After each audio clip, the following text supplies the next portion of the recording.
अगर बृहस्पति नहीं चमके तो बृहस्पतेश्वर महादेव, जहां पर बैठकर बृहस्पति भगवान ने शंकर भगवान की आराधना करी है, रोज गंगा जल जाना, गंगा जल लेकर आना, शिव जी की आराधना करना, एक शिवलिंग का निर्माण करा, उसकी आराधना में बृहस्पति भगवान डूब गए, उसकी आराधना में बृहस्पति महाराज निरंतर लगे रहे, और इतनी आराधना बृहस्पति महाराज ने करी, इतनी आराधना कर काशी में करी। बृहस्पतेश्वर महादेव काशी में विराजमान। कौन से महादेव? जम के बोलिए जरा। बृहस्पतेश्वर महादेव काशी में विराजमान है, जो अंगूठी में पुखराज नहीं पहन सकते, जिनकी भाग्य रेखा उल्टी चल रही हो, बृहस्पति चमक ही नहीं रहा हो, जिस काम में हाथ डालते हैं वो काम पूरा ही नहीं होता हो, तो एक बार काशी जाना, बृहस्पतेश्वर महादेव का स्पर्श करना, उनका अभिषेक पूजन करना, और उनका स्पर्श कर कर एक बेलपत्र ब्राह्मण देवता से मांग कर लेकर जाना कि इन बृहस्पतेश्वर महादेव से मुझे एक बेलपत्र दे दो। तुम्हें पुखराज पहना कि नहीं पहना, हीरा रतन माणिक पहना कि नहीं पहना, वो बेलपत्र इतना चमत्कार कर देगी कि जिंदगी में कभी संपदा की कमी आएगी नहीं। आराधना करी बृहस्पति महाराज ने कि शंकर भगवान सामने प्रकट हो गए। मांगो बृहस्पति, तुमको क्या चाहिए? कुछ नहीं, केवल आपका भजन। नाम रख दिया, तुम्हारा नाम बृहस्पति रहेगा। बृहस्पति भगवान का एक नाम बृहस्पति भी रख दिया, और तुम साधारण नहीं रहोगे।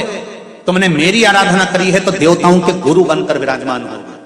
इतनी भी परेशानी चल रही हो, थोड़े दिन बाबा की जो जलाधारी है, इस जलाधारी पर हल्दी का थोड़ा सा लेपन करिए।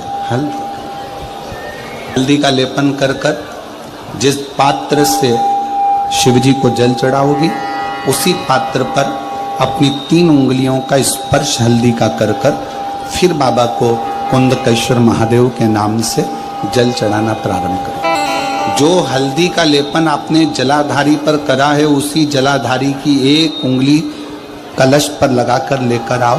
घर के अंदर जब प्रवेश करो या व्यापार में प्रवेश करो, तो जो कलश पर हल्दी लगाकर लाए हो, वही दरवाजे के ऊपर थोड़ी सी मात्रा में कुंदकेश्वर महादेव के नाम से लगाना प्रारंभ कर दो। कैसी भी चिंता हो, 7 से 8 दिन में वो चिंता समाप्त होगी। पूजा में 2 चीजों का होना बहुत जरूरी है, बहुत ध्यान देना।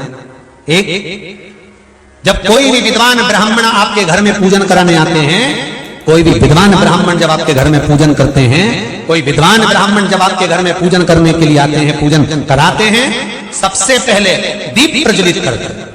क्या प्रज्वलित करते हैं? दीप। आप भगवान के मंदिर में जब पूजन करें, आप जब अपने घर में भगवान की जब पूजन करें, तो आप स्तुति, पाठ, मंत्र, साधना, जप, अनुष्ठान सब बाद में, सबसे पहले एक दीप प्रज्वलित करो। पूजन में दीपक होना बहुत जरूरी है। और दूसरा है, ऐसी कोई पूजन नहीं जिसमें महादेव नहीं। अगर जिस पूजन में शंकर नहीं होंगे, वो पूजन कोई देवता स्वीकार नहीं करता, कोई देवता स्वीकार नहीं करेगा, उस पूजन का कोई फल नहीं जिसमें शिव नहीं है। अब अभी तक 2 भार इंद्र के पास में थे, बहुत ध्यान देकर समझना ये नवग्रह कथा को। 2 भार थे इंद्र के पास। इन कौन से पद थे? जम के बोलो जरा। पहला पद देवराज इंद्र का, दूसरा पद देवगुरु, देव गुरु का पद भी इंद्र के पास में था, और देवराज का पद भी इंद्र के पास में था। ये 2 पद जब होता है, साधारण भाषा में आप ले लीजिए, किसी के पास में अध्यक्ष का पद भी है, किसी के पास में और कहीं का पद भी है, 2-3 पद उसके पास में विराजमान है, तो उसके पास में 2-3 पद अगर विराजमान है, तो फिर उससे अगर एक पद ले लिया जाता है तो उसको अहंकार आ जाता है, उसको गुस्सा आ जाता है कि बताओ, अभी तक तो मुझे पूछा जा रहा था, अब तुम तो पद पे भी जान दो। जैसे तुम किसी कुर्सी पर बैठे हो, कथा सुन रहे हो, और इतने में कोई रिश्तेदार बाहेती जी का आ गया, और तुम बढ़िया आराम से बैठे थे, और बैठे बैठे इतने में बाहेती परिवार से कोई आया और उसने तुमको उठाया, प्लीज थोड़ा सा, और तुम्हें उठाकर दूसरी जगह बिठा दिया, और उन्होंने अपने वाले को कुर्सी पर बिठा दिया। अब बोलो, जो उठा, जिसको उठाया जाता है, उसका भगोने जैसा मुंडा हुआ कि नहीं हुआ? अरे बोलो तो। अपन दूर कथा नहीं जाते, कथा अपने ऊपर लेके चलो कि अपन कैसे समझें इस कथा को। बहुत अगर गहन तत्व की कथा सुनेंगे तो समझ में आएगी नहीं। यहाँ से सुनी, यहाँ से निकाल दी, बच्ची कुछ दी ऊपर से निकल गई, और मालूम पड़े थोड़ी देर बाद माताएं कुर्सी पे बैठी बैठी अब फिर तो अपन तो अपने पर लेकर चलो ना, कि जैसे कोई आप कुर्सी पर बैठ गए और इतने में इनके रिश्तेदार कोई आए और आने पर उन्होंने कहा दिया तुम यहाँ से उठो दूसरी जगह जाके बैठो, इतने में तुमको बुरा लग गया, बुरा लगा, मुंह भगोने जैसा हो गया, गुस्सा आ गया। उसी तरह इंद्र के पास में दो सत्ता थी, एक देवराज इंद्र थे और दूसरे गुरु का पद भी इंद्र के पास में था। देवताओं के गुरु बनकर इंद्र घूम रहे थे, पर अब उल्टा हो गया। शंकर भगवान ने बृहस्पति महाराज को देव गुरु बना दिया। अब जैसे देवगुरु बनाया तो इनका इंद्रदेव का मुंह, अरे बोलो तो तुम, भगोड़ ऐसा हो गया, कुर्सी उतरी कि मुंह भगोड़ा उड़ा, तो गुस्सा तो गुस्सा। इतने में इंद्र ने, बृहस्पति महाराज देवगुरु बन गए, इंद्र सिंहासन पर बैठे थे, अप्सराओं का नृत्य देख रहे थे। वहीं से देवगुरु बृहस्पति का आगमन हुआ। बृहस्पति महाराज जैसे ही आए तो इंद्र तो सिंहासन पर बैठकर पूरा अप्सराओं का नृत्य देख रहे थे। उनको देवगुरु बृहस्पति से मतलब ही नहीं था। कोई स्थान नहीं, कोई सम्मान नहीं, कोई आदर नहीं, कोई आदर नहीं। जिसको घर के बड़े बुजुर्ग सम्मान देते हैं, घर के बच्चों का भी फर्ज है कि उसका सम्मान बच्चे करें।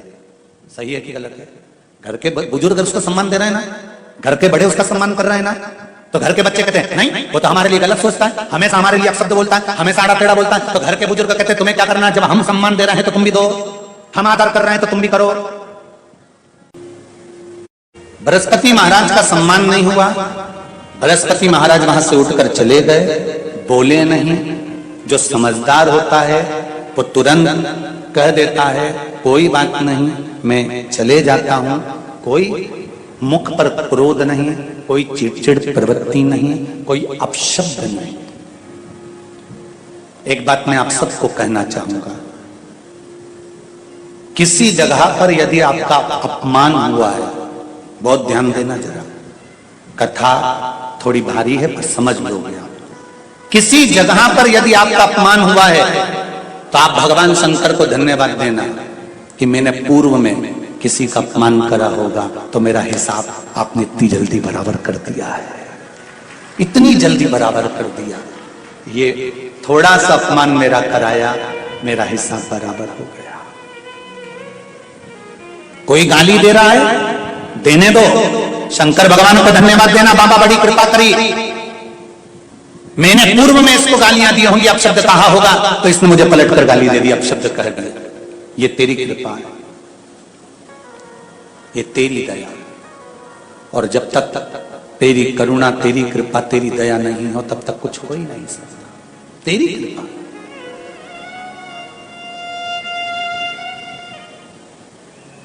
भगवान से कहो, हे देवादि देव महादेव, मैं ये नहीं कहता कि मुझे रोने मत देना,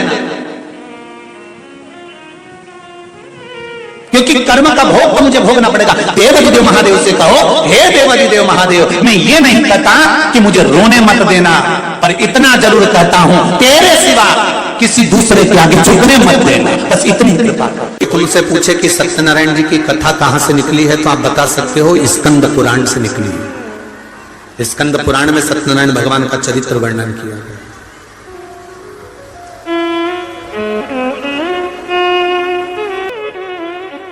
दुनिया के सारे मंदिर में, दुनिया की सारी भूमि पर, दुनिया की सारी जगह पर जाकर झूठ बोलोगे चल जाएगा, पर शंकर भगवान के सामने झूठ बोलोगे तो जिंदगी नरक जैसी निकल जाएगी, पूरी जिंदगी। ये अदालत, ये पंचायत, ये पंच, ये तो सब बाद में बने। इससे पहले तो गांव के लोग निर्णय कराने के लिए शंकर जी के मंदिर लेके जाते थे। बोलो रे, जितने बैठे हो पुराने, सबको मालूम होगा, जरा सा कोई काम बिगड़ा, चल शंकर जी के मंदिर में उठा गंगा जली और कह दे कि तूने ऐसा नहीं करा। ना पहले पंचायत होती थी, ना पहले अदालत होती थी, ना कोई निर्णायक मंडल होता था, केवल एक निर्णय होता था, शंकर जी के मंदिर में ले जाकर खड़ा कर देते थे और उठा गंगा जली और कह दे तूने ये नहीं करा। कारण क्या था? क्योंकि स्कंद पुराण, शिव पुराण, गर्ग संहिता, लिंग पुराण, नर्मदा पुराण, पद्म पुराण, सारी पुराण एक बात कहती है कि दुनिया में कहीं पर भी झूठ बोल लो, पर शंकर के द्वार पर झूठ मत बोलना। शिव के द्वार पर झूठ बोला तो जिंदगी नरक हो जाएगी। ब्रह्मा जी ने शंकर जी के सामने झूठ बोल दिया, और क्या झूठ बोला कि मुझे शिव जी का सिर मिल गया। ब्रह्मा जी ने जैसे बोला तो शंकर भगवान ने कहा ब्रह्मा तुम झूठ बोल रहे हो। ब्रह्मा जी ने बात स्वीकार नहीं करी। ना मानो तो केतकी के फूल से पूछो। केतकी के फूल से शंकर भगवान के सामने भगवान विष्णु ने पूछा, बोल केतकी क्या ब्रह्मा जी को सिर मिला है? शंकर भगवान का केतकी के फूल ने कहा, ब्रह्मा जी ने तो सिर का दर्शन कब से कर लिया था। केतकी के फूल ने भी झूठ बोल दिया। शंकर भगवान की आकाशवाणी हुई, हे केतकी के फूल, हे केतकी के पुष्प, मैं तुझे श्राप देता हूं, सारे देवताओं पर तू चढ़ेगा पर शंकर भगवान पर कभी नहीं चढ़ेगा। अगर भूल से भी चढ़ गया तो 1000 गौ हत्या के बराबर दोष लग जाएगा। केतकी का फूल सारे देवताओं पर चढ़ता है पर भगवान देवाधिदेव महादेव पर कभी नहीं। खींचने के बाद दो उंगलियां खींचने के बाद एक उंगली का चंदन नीचे जब तीसरी उंगली से आता है तो हम नीचे, कितने भी नीचे अगर खड्डे में भी जा रहे हैं और कर्जे में भी जा रहे हैं, नीचे की उंगली अगर हमने बाद में लगाई है तो हमें ऊपर उन्नति की सीढ़ी पर महादेव चढ़ा ही देता है। ये निश्चितता है त्रिपुंड लगाने की, ये त्रिपुंड लगाने की निश्चितता है हमारी। शिव जी का एक नाम है निर्मलेश्वर महादेव। फिर से बोलो, निर्मलेश्वर महादेव। जब कोई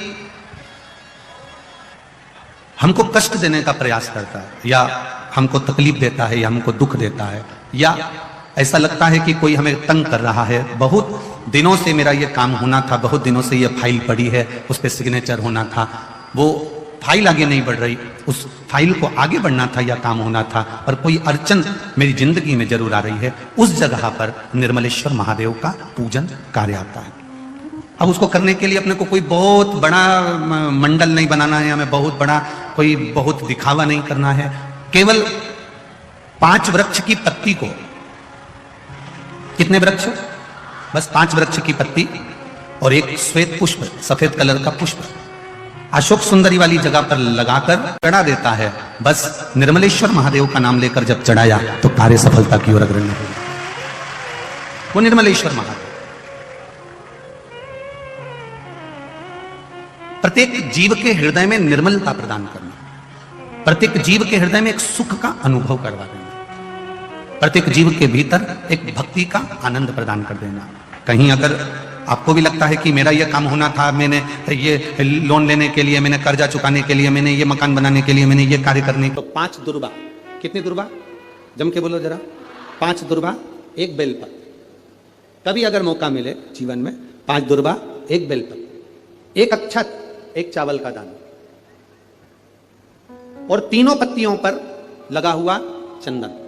बेलपत्र की जो 3 पत्ती होती है, इन तीनों पर लगा हुआ चंदन, दुर्वा, बेलपत्र, चावल का 1 दाना मध्य पत्ती पर रखकर जब भी आप अपने हृदय से कोई सरकारी गतिविधियों में कहीं फंस गए हो, सरकारी कोई केस चल रहा है, कोई सरकारी चीजों में अगर तकलीफें आ रही हैं, तो शिव का नाम लेकर आप अपना कर्म जरूर करना, मेहनत जरूर करना, कर्म के साथ में शंकर पर विश्वास रखकर 1 अक्षत का दाना, 1 बेलपत्र, 5 दुर्बा हाथ में लेकर शिव का स्मरण कर कर श्री शिवाय नमस्तुभ्यम कहकर, अगर श्री शिवाय नमस्तुभ्यम भी नहीं कह सकते, पंचाक्षर मंत्र नमः शिवाय, षडाक्षर मंत्र ओम नमः शिवाय या फिर श्री शिवाय नमस्तुभ्यम बोलकर शिव को जो स्थान आपको बताया है, स्थान देखा है ना, फिर ध्यान देंगे।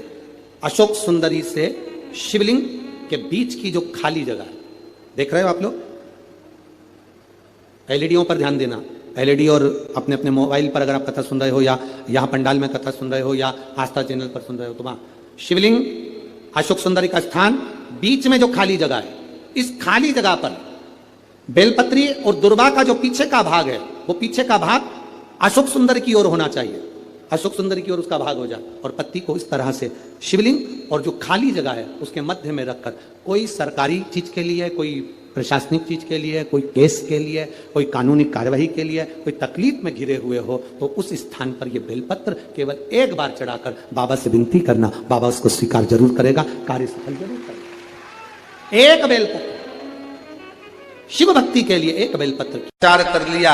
कई माताएं कहती है मेरे बेटे की शादी नहीं हो रही, कोई कहता मेरी बेटी को ब्याह नहीं हो रहा, कोई कहता है हमारी बहू को संतान नहीं हो रही, कोई कहता है ये वाला रोग आ गया, बीमारी आ गई, ये हो गया, वो हो गया। हम उनसे कहते हैं तुम जब तक अपना समझ कर रखोगे, तुम कहोगी मेरे बेटे का ब्याह नहीं हो रहा, तो वो नहीं होगा, बेटा तुम्हारा है।